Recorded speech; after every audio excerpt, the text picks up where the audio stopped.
Selamat datang di Sebisa Podcast.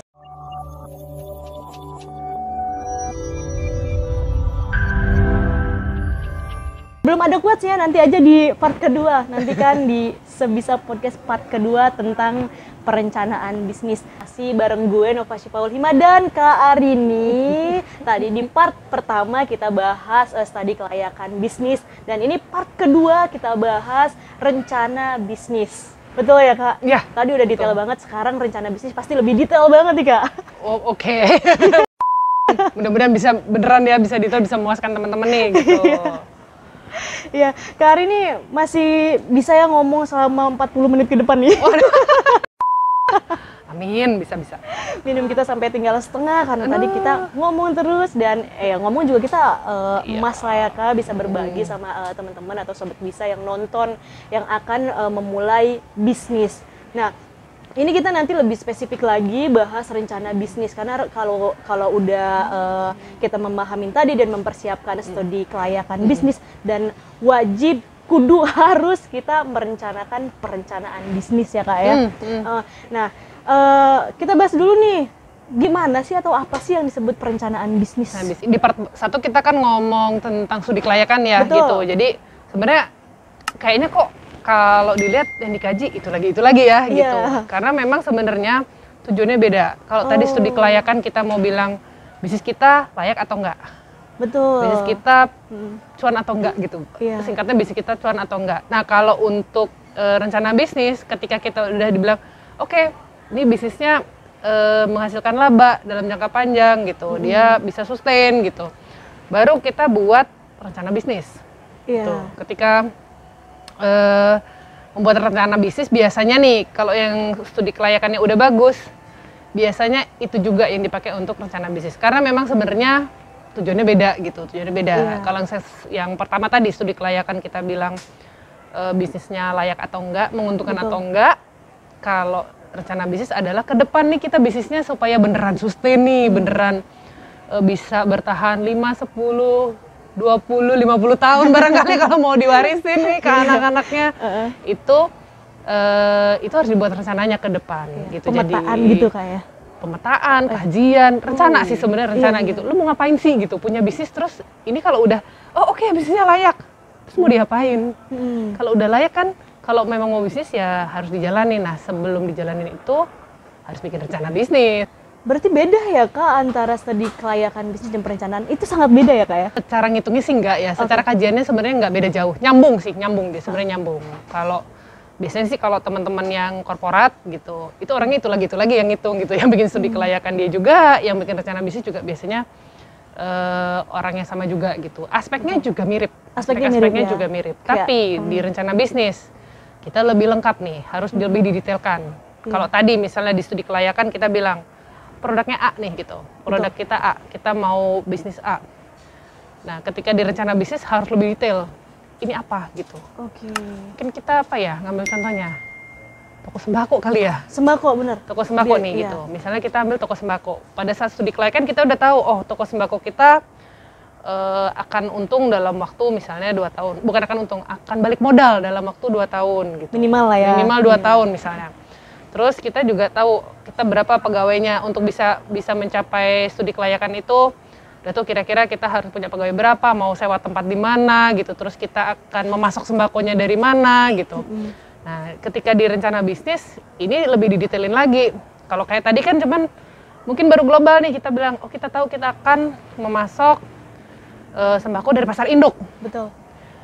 Nah, kalau ini didetailin, sembakonya apa aja yang mau dijual? Beras aja kah? Atau memang ada beras, gula, segala macam, minyak goreng gitu? Kecap.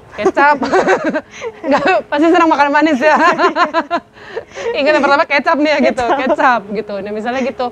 Atau misalnya mau ngambil dari toko grosir gitu, itu lebih didetailin. Terus nanti harganya berapa, segala macam. Kemudian kalau tadi juga termasuk misalnya kita mau membrandingnya seperti apa gitu. Karena kan biasanya kalau yang namanya rencana bisnis gitu, kita pasti bilang ini, kalau korporasi akan bilang visi kamu apa, misi kamu apa. Terus rencana bisnis itu kan bukan sesuatu yang dibikin di depan terus udah itu kan kita pakai 5-10 tahun, enggak. Kalau yang bagus nih ya, yang ideal, pebisnis itu harus bikin setahun sekali gitu. Bahkan sebuah toko sembako, sesederhana toko sembako nih gitu.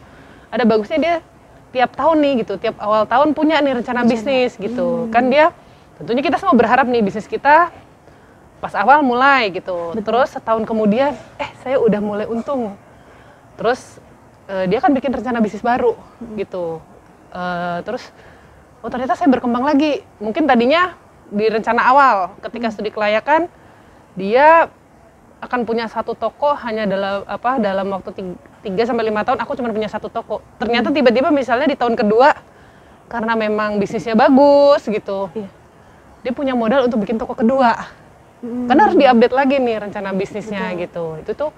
Itu bisa banget tuh gitu. Harus ada inovasi ya Kak ya.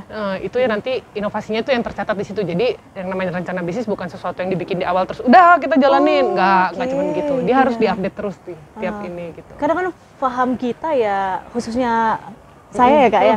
Jadi yang namanya rencana bisnis, yang namanya plan itu pasti di awal gitu kan. Betul. Ternyata kalau di dalam bisnis itu beda ya. Yang namanya plan bukan hanya di awal, tapi tetap terus berkelanjutan ya Kak ya. 2 tahun atau 5 tahun atau nanti ada kreativitas lain atau inovasi lain itu rencananya bisa berubah-ubah gitu ya Kak ya. Betul. Tapi itu untuk studi kasus masalah toko gitu kan, karena memang toko kan bisa di mana aja ya Kak. Di perkotaan kayak gini juga ada toko sembako, di perkampungan juga ada toko sembako. Nah biasanya ya Sobat Bisa yang kebetulan tinggalnya di perkampungan kan banyak banget yang jualan-jualan aja gitu kan tanpa ada rencana gitu. Sebenarnya kita bisa sharing ya, bisa nonton juga di sini. Ternyata yang namanya bisnis itu memang butuh beberapa persiapan. Contohnya adalah rencana bisnis ini ya Kak ya. Dan rencana itu berkelanjutan. Ingat, rencana bisnis bukan hanya di awal tapi berkelanjutan. Nah biasanya nih Kak, kalau ini kan tadi case-nya studi kasusnya adalah toko sembako. Saya tarik di global nih Kak ya. Contoh kayak PT atau CV atau CV ban apa gitu kan, atau apapun nih. Biasanya tuh saya baca gitu kan ada visi dan misi perusahaan harus bla bla bla. Itu sebenarnya wajib atau memang kondisional lah gitu. Dan apa sih fungsinya? Kenapa harus ada visi dan misi di awal gitu? Sebenarnya itu untuk nunjukin kita mau kemana sih gitu. Kita mau kemana, kita mau ngapain. Jadi kalau tadi kita case-nya toko sembako nih. Toko sembako juga bagus nih kalau punya visi. Walaupun mungkin nggak dinyatakan. Kalau kita perusahaan kan ada tuh di dinding gitu ya ditulis visi ini, misinya apa gitu. Nggak. Tapi kalau toko sembako dia juga ada baiknya dia punya visi misi. Kayak misalnya misinya adalah, misi saya adalah menjual sembako. Betul. Itu sebenarnya untuk menunjukkan, saya mau lingkup bisnisnya di sini gitu. Nah, di rencana bisnis itu, kenapa rencana bisnis bisa berubah gitu dari tahun ke tahun? Karena nanti bisa jadi misinya berubah, bertambah, berkurang gitu. Bisa aja nih mungkin setelah 5 tahun kondisi bisnis bagus, saya akan merubah misi saya akan menjual sembako dan mainan anak misalnya gitu. Itu bisa aja. Nah, bisa dieksplor lah ya kan? Boleh dieksplor banget.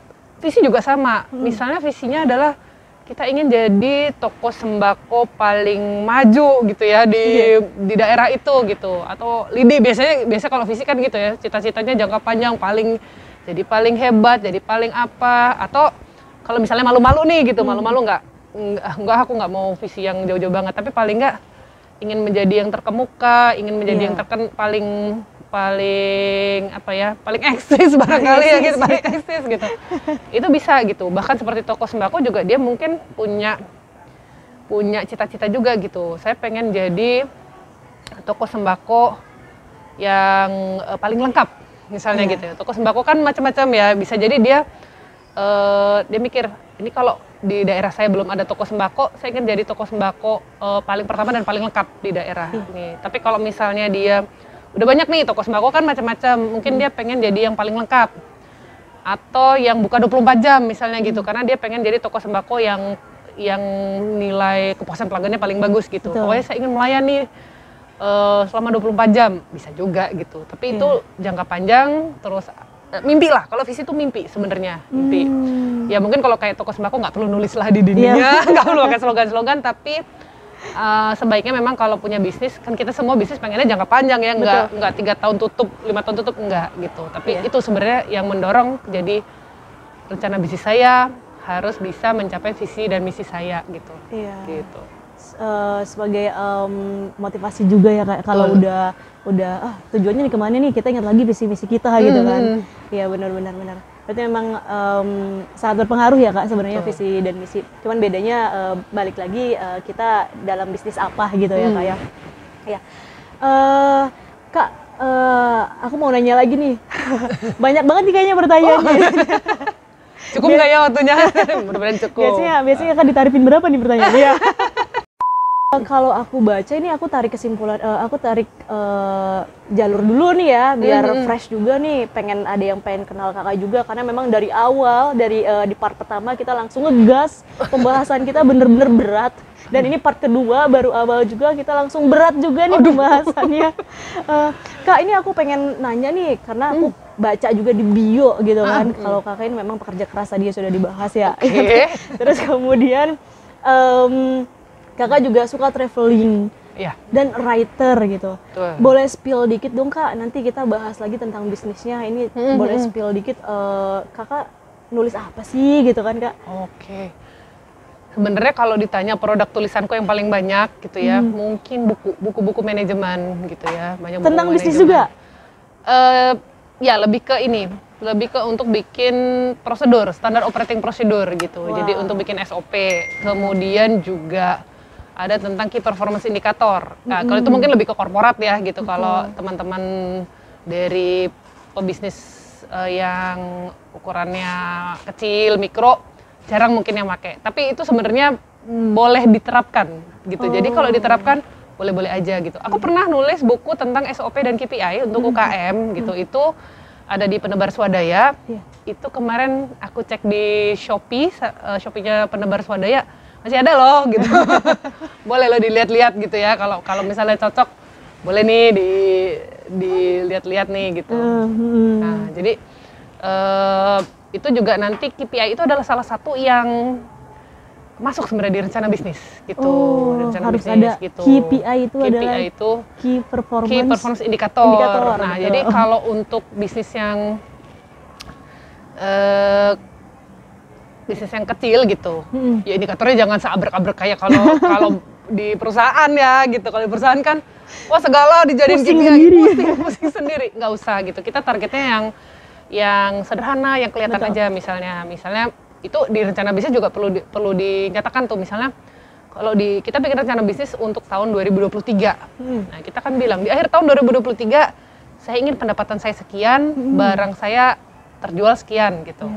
Itu aja udah indikator gitu. Itu udah KPI gitu. Itu bisa tuh gitu. Itu salah satu ya. Kalau mau tanya tadi padahal pertanyaannya tentang nulis apa ya. Tentu ujung-ujungnya sampai rencana bisnis lagi ya. Karena memang udah coach aja gitu. Iya.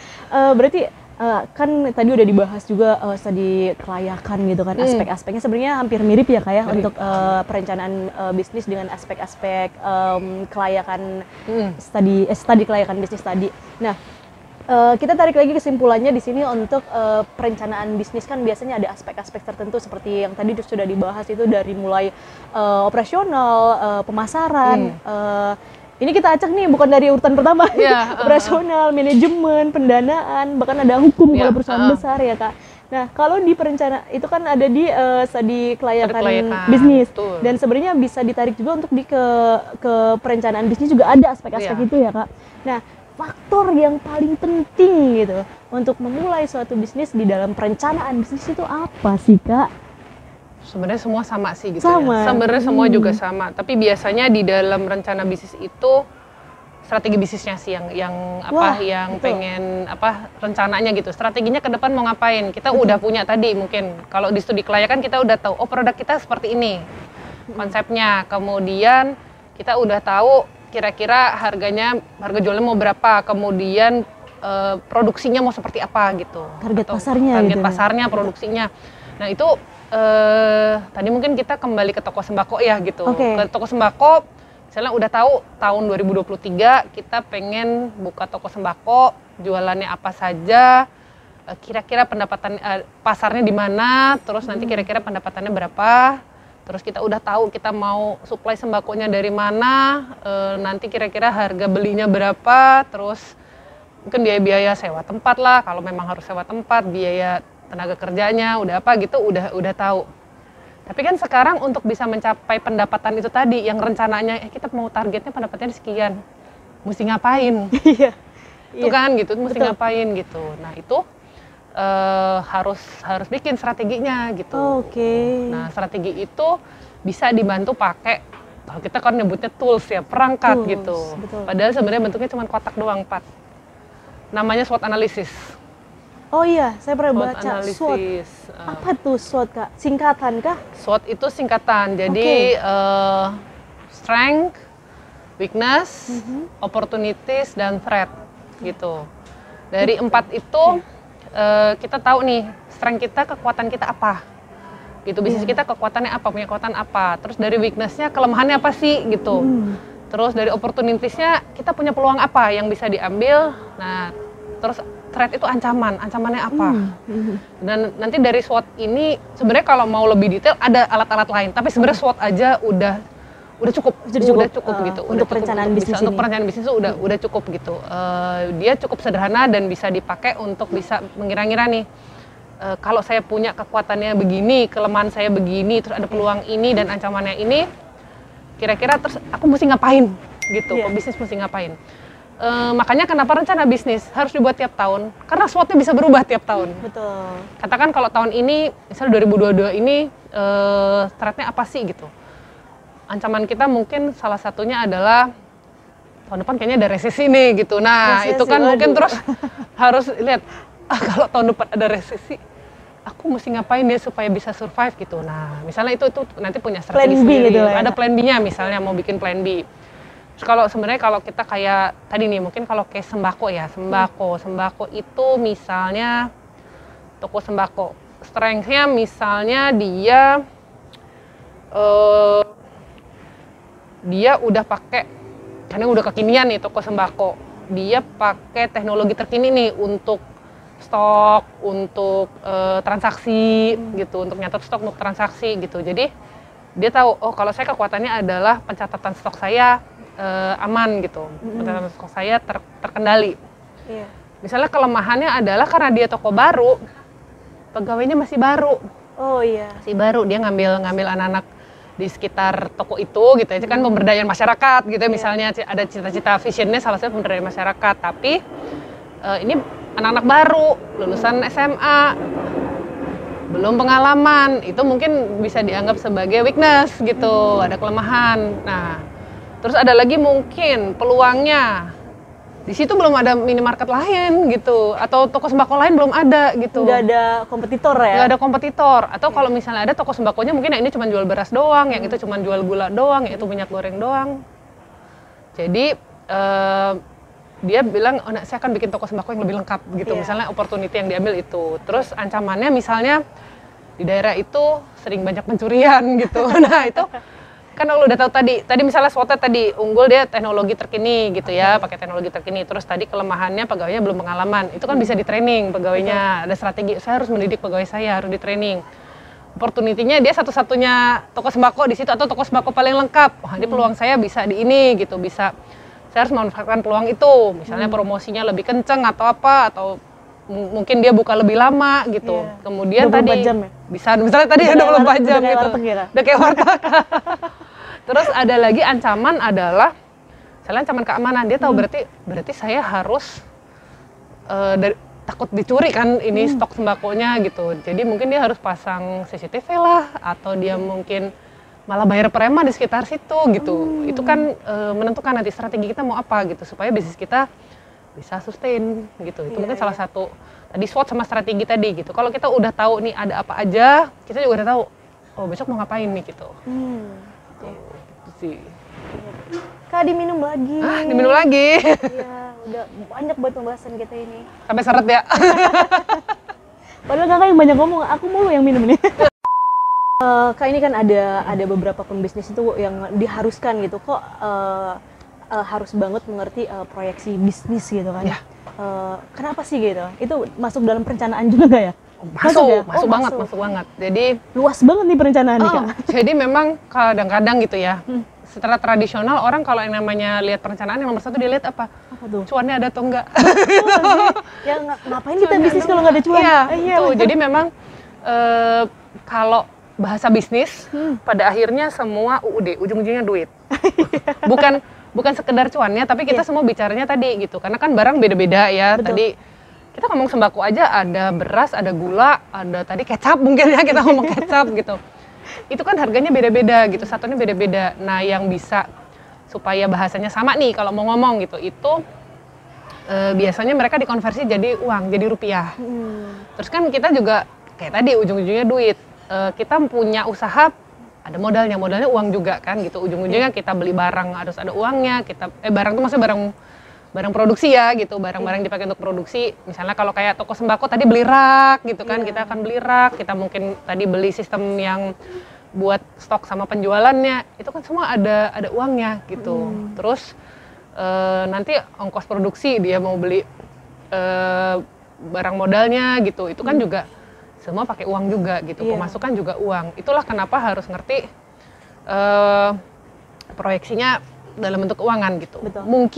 Mungkin kita pastilah kalau dalam bisnis kita mungkin akan butuh teman-teman yang ngerti keuangan gitu ya, untuk supaya kita juga nyatet terapi gitu. Tapi memang bagusnya kalau yang namanya pebisnis gitu, walaupun latar belakangnya bukan keuangan, bisa belajar sedikit untuk baca laporan keuangan. Tuh, karena memang yang ideal rencana bisnis itu biasanya ada simulasi laporan keuangan saya selama 1 tahun. Kalau orang yang ngerti baca laporan keuangan, dia itu mungkin kadang-kadang mungkin nggak baca nih di depannya, nggak baca rencana bisnis depannya, dia langsung baca, dia langsung tahu ini kenapa kayak gini ya, oh ini pasti ada punya rencana gini. Nanti biasanya ditanya nih, ini ada rencana ini ya gitu, kok di simulasi laporan keuangannya seperti ini gitu. Itu bisa di ini gitu, bisa didiskusikan lah gitu, disimulasikan gitu. Ya, berarti memang harus ya kayak. Bagusnya sih begitu ya, bagusnya mengerti gitu. Jadi biar nggak, kadang-kadang gini, kita mungkin saking udah semangatnya berbisnis gitu. Kayak tadi mungkin lupa mau harus ngembaliin pinjaman ngembaliin modal ke bank, ke investor. Nah, di simulasi laporan keuangan inilah gitu, kita jadi juga bisa lihat, oh kalau saya harus tahun ini ngembaliin pinjaman sekian, saya akan kena beban bunga sekian, saya akan sisa modal saya sekian atau apa gitu. Nah, itu yang nanti mungkin jadi pertimbangan tahun berikutnya kita mau ngapain lagi. Betul, perencanaan berkelanjutan. Berkelanjutan gitu. Biasanya kan kalau kayak gitu kan ini toko sembako ya. Kalau lebih besar lagi bisnis itu harus ada perizinan nggak sih gitu? Ini masuknya ke aspek hukum nggak sih, Kak? Iya, ini aspek hukum gitu. Sebenarnya kalau kita ngomong rencana bisnis, itu harusnya udah clear semua tuh yang namanya aspek hukumnya. Karena berarti perusahaan kita udah berdiri, atau bisnis kita udah berdiri. Kalau kita memang usahanya yang bentuknya PT, perusahaan ya, atau CV lah gitu, itu mungkin izin-izinnya tuh udah ada gitu, udah terdaftar di... Saya sendiri terus terang sebenarnya nggak familiar ya, karena biasanya itu teman-teman legal tuh yang ngurus tuh gitu. Tapi yang udah pasti misalnya izin usahanya ada NIB lah gitu ya.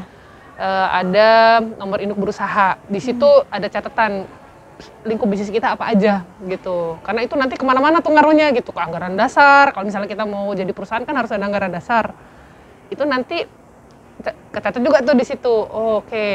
Skop bisnis kita apa aja gitu. Terus kalau misalnya pajak juga kita harus daftar nih gitu, kita jualannya apa, nanti pasal pajaknya tuh beda-beda tuh gitu. Itu juga NPWP-nya ngaruh tuh gitu, harus punya NPWP juga gitu. Karena nanti kalau misalnya nggak punya NPWP terus jadi temuan di kantor pajak, aduh males ya gitu.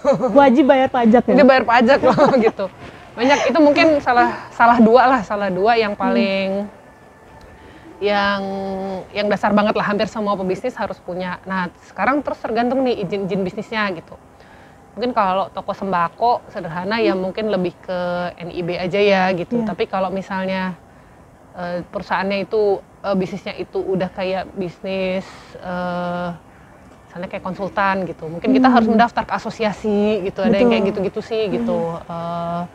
Terus kalau perizinan ya, tadi kan perizinan ya tergantung gitu. Misalnya kalau kita konstruksi gitu kan, mungkin aja kita buka bengkel atau apa gitu. Anggaplah misalnya bengkel itu kita harus ada bengkel itu mungkin kita jangan-jangan kalau bengkel udah gede harus AMDAL, ada perizinan AMDALnya, lingkungannya gitu. Oh iya. Gitu sih. Ya, berarti yang kita bahas ini adalah perizinan masalah tempat ya Kak ya, sama ada bisnis tempat, ya. ada lingkungan gitu ya. Jadi iya. aspeknya banyak sih gitu kalau perizinan itu. Gitu. Termasuk izin kayak produk gitu. Produk tergantung jenis produknya sih gitu. Tergantung produknya. Kalau kita yang bisnis kecil-kecil aja kan sebenarnya nggak perlu. Misalnya kalau kita cuman tadi jualan kimchi tadi gitu, kita nggak perlu sampai izin kan gitu, nggak perlu izin. Tapi kalau misalnya kita mungkin buka toko kue, toko bakery gitu, misalnya tadi tuh, nah itu mungkin harus ada izinnya juga pengoperasian tokonya gitu, izin usaha, tempat, apa segala macam gitu. Kalau untuk di perencanaan dari tadi kita kan tarik cash-nya atau study case-nya adalah toko sembako ya Kak. Aku tarik lagi nih kalau study case-nya adalah bisnis yang lumayan besar nih. Aku tuh soalnya penasaran Kak, karena kan biasanya tuh perusahaan-perusahaan yang buka lowongan kerja gitu. Aku pengen bahas yang lebih global nih Kak ya. Pasti Kakak ngerti lah, soalnya Kakak jabatannya di perusahaan itu ya di situ lah ya. Nanti kita pilih. Nanti kita sebelum perusahaan nggak apa-apa kali ya Kak? Boleh. boleh. Sebelum itu aku pengen nanya dulu nih. Biasanya ada perusahaan-perusahaan buka lowongan kerja, persyaratan itu usia tuh kayaknya diprioritaskan banget ya, usia minimal sekian dan maksimal sekian, dan kebanyakan itu yang diprioritaskan itu adalah yang berjiwa-jiwa muda. Ya kalau saya kebayangnya gitu, orang mau buka usaha baru gitu ya. Kalau bisnis UKM gitu, itu pasti orangnya nggak langsung banyak kan gitu. Betul. Nah itu kadang-kadang butuh yang kalau anak-anak muda ini kan staminanya masih bagus, terus mungkin juga ide-idenya masih segar gitu. Nah tuh demikian juga kalau perusahaan nih, kalau misalnya kita buka kalau korporasi lah gitu ya, kenapa bukanya kebanyakan ada batas usia atau apa? Memang itu salah satu untuk nyaring juga ya gitu, karena pasti yang daftar banyak banget gitu, dan biasanya sih memang kita ingin anak muda karena kita pengen butuh tenaga segar juga ya gitu. Iya. Tadi udah di-spill ya, berarti memang butuh tenaga yang segar. Biasanya Gen Z itu masih ide-ide kreativitasnya masih banyak lah ya, kayak karena masih seger banget gitu kan. Kenapa tadi aku nanya kayak gitu, sedangkan di sini Kak Arini itu pengennya ya kita panggil seorang coach gitu ya, padahal di balik itu Kak Arini itu adalah apa Kak jabatannya, boleh aku spill? Nanti salah lagi. Aku kerja di fungsi Human Capital and General Affair. Sebagai iya, aku di tim manajemen lah gitu. Tuh, makanya mengerti masalah tadi saya tanya persyaratan yang harus usianya sekian-sekian. Karena memang itu pakarnya Kak Arini ini. Kak, aku jadi salah fokus nih. Kayaknya di baju Kakak ada lambang-lambang. Baik. Ini ya. Ini logo Guru Maya. Guru Maya itu kayak learning management system gitu. Jadi kita dari Pertamina Training Consulting, dari tempat saya kerja gitu. Ini kita lagi launching nih produk baru. Launching produk baru. Kemarin bertepatan dengan ekoran Pertamina nih kita launchingnya. Jadi kita akan membuat ya ini aplikasi atau portal learning. Jadi mungkin nanti materi-materi yang kayak kita bahas nih hari ini gitu, kita rencananya mau kita masukkan nih gitu, mau kita masukkan juga di aplikasi ini, di project baru ini gitu. Berarti ini udah launching nih Kak? Ini udah launching nih, kalau mau lihat di deskripsi nanti ditulis ya, ada ya di deskripsi ada ini ada ya di deskripsi ya. Terus juga kalau mau lihat Instagramnya bisa lihat di gurumaya.id. Gitu, nanti ada di deskripsi sebisa project di bawahnya. Bisa spill, berarti memang dari petisi ini sudah mengembangkan project-project baru. Kayaknya nanti saya bisa sounding nih di kantor nih. Asik dong. Ya, jadi gini, kalau kita mau bicara sasarannya gitu, memang sasarannya lebih ke teman-teman yang baru mau kerja gitu. Baru mau kerja, jadi kita juga rencananya menyediakan konten-konten yang sifatnya skills apa sih yang yang dibutuhkan orang ketika mau kerja gitu. Tapi kita juga kalau memang peminat dari UKM banyak juga kita bisa ngasih materi-materi dasar nih tentang gimana sih kalau kita mau berbisnis gitu. Karena sebenarnya mau kita di UKM gitu ya, di usaha yang kita jalanin seorang diri pun gitu, atau di perusahaan yang besar, korporasi besar, prinsipnya sama gitu. Iya, betul. Kalau tadi kita balik ke rencana bisnis, semua juga harus punya rencana bisnis. Walaupun skalanya tadi, kalau kayak mungkin kalau kayak toko sembako rencana bisnisnya sederhana, kalau korporasi rencana bisnisnya bisa berlembar-lembar gitu. Betul. Banyak banget ya Kak ya. Berarti nanti di proyek baru ini seperti training gitu atau sekolah atau gimana? Dia lebih banyak training sih, training lepasan gitu. Ada pendaftarannya tuh Kak? Bisa dicoba aja, nanti bisa login gitu ya, nyoba-nyoba. Karena kita ada konten gratis nih, kita masih nyediain konten gratis nih. Ada konten gratis? Kita ada konten jadi gratis. langsung aja ada websitenya gitu ya Kak ya? Websitenya di gurumaya.id ya. Iya. Tapi nanti kalau udah masuk situ, kita diajarkan atau dikasih tahu gitu, gini loh caranya bekerja atau gimana? Atau lebih ke branding sendiri gitu? Macam-macam sih nanti rencananya materinya gitu. Ada yang memang mungkin kalau misalnya kita tentang profesi ya, tentang keprofesian gitu. Mungkin karena kita ini memang bagian dari Pertamina Group, mungkin memang akan lebih banyak kalau bekerja di perusahaan migas itu seperti apa gitu loh, yang arahnya mungkin seperti itu gitu. Lebih ke, tapi kan yang namanya perusahaan itu kan macam-macam. Ada tidak hanya orang-orang yang di bidang operation, mungkin ada orang hukum juga, ada orang SDM, ada orang keuangan. Nah, itu kita juga lagi memikirkan kita memasukkan konten-konten seperti itu karena kita banyak menemukan teman-teman yang baru mau kerja nih, dia bingung gitu. Sebenarnya nanti saya kalau masuk dunia kerja ngapain ya gitu. Terus mungkin juga nggak ini gitu lah Pak, jadi bingung, takut gitu, mungkin takut gitu. Atau kalau misalnya saya nanti kalau rekrutmen seperti apa ya gitu, mau ngapain ya gitu, itu yang sebenarnya yang salah satu yang mau kita bantu nih untuk dengan Guru Maya inilah gitu. Itu kita udah spill loh perusahaannya juga. Kalau yang dari awal karena memang kita udah ngegas banget tadi, pembahasannya berat ya Kak. Sebenarnya basically Kakak apa sih dulu kuliahnya jurusan apa gitu? Oh, kuliahnya. Kok bisa jadi ke sini gitu, semuanya dipegang gitu. Multi skill banget. Bener nih, yakin mau nge-spill aku jurusan apa? Soalnya tadi beneran di awal tuh lupa banget karena saya sudah menggebu banget pengen tahu studi kelayakan bisnis dan perencanaan bisnis ya, kali aja saya juga ikut jadi pembisnis gitu ya kan. Bener yakin ya? Di-spill. Oke, jadi kalau latar belakang pendidikan, saya jurusan teknik. Saya itu di sekolah teknik gitu kan, jadi kebetulan memang di kuliah gitu, karena saya kuliahnya bikin pabrik gitu ya, kita tentang proses kimia gitu, itu diajarin tuh studi kelayakan bisnis gitu. Jadi memang saya nggak di sekolah bisnis gitu ya, tapi sebenarnya karena bahkan engineer pun harus tahu nih, kamu kalau mau bikin pabrik, ada studi kelayakannya gitu, termasuk tadi yang perekonomian, yang keuangan itu ada diajarin tapi sederhana banget gitu waktu itu. Karena memang kalau kita kerja gitu sebenarnya jarang ya kita bisa bisnis sendirian gitu.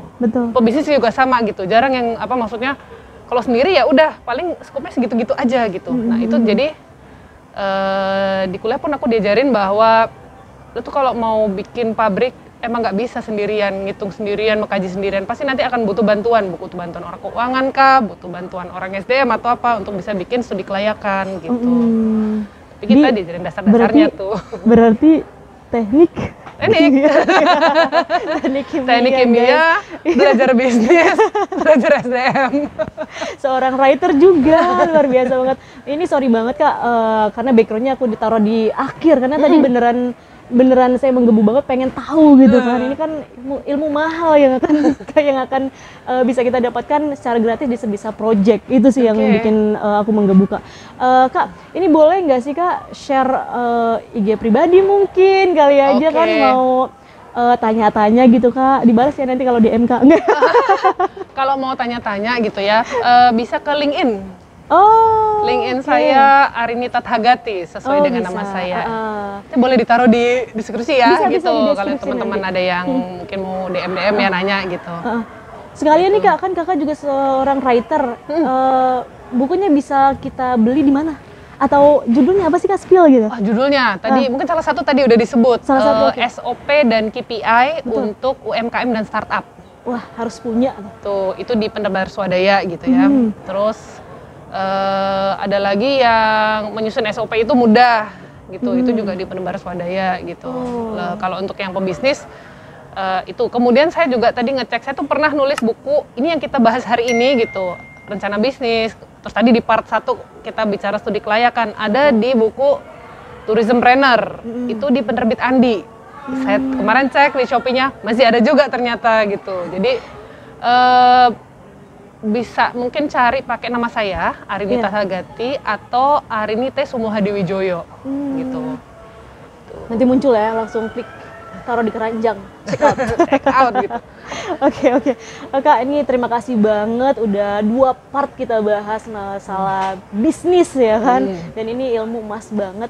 Kak, ada enggak sih Kakak yang ingin disampaikan ya, seperti quotes untuk teman-teman Sobat Bisa yang akan memulai bisnis?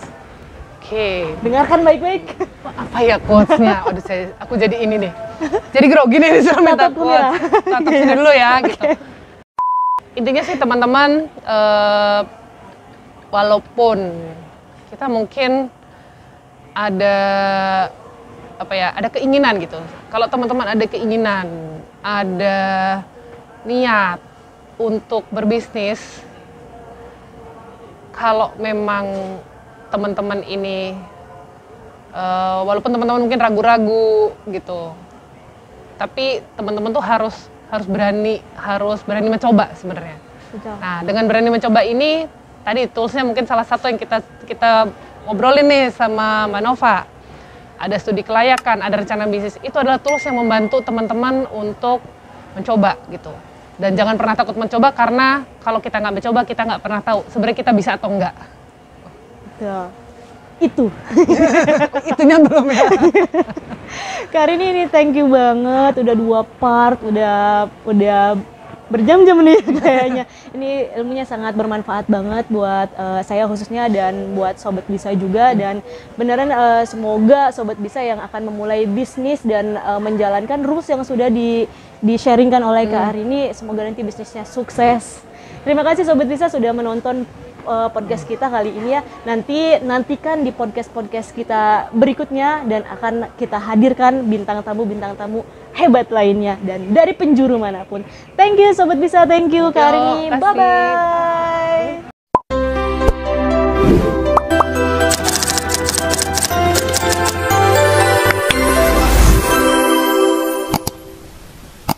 Tungguin kita Sobat Bisa.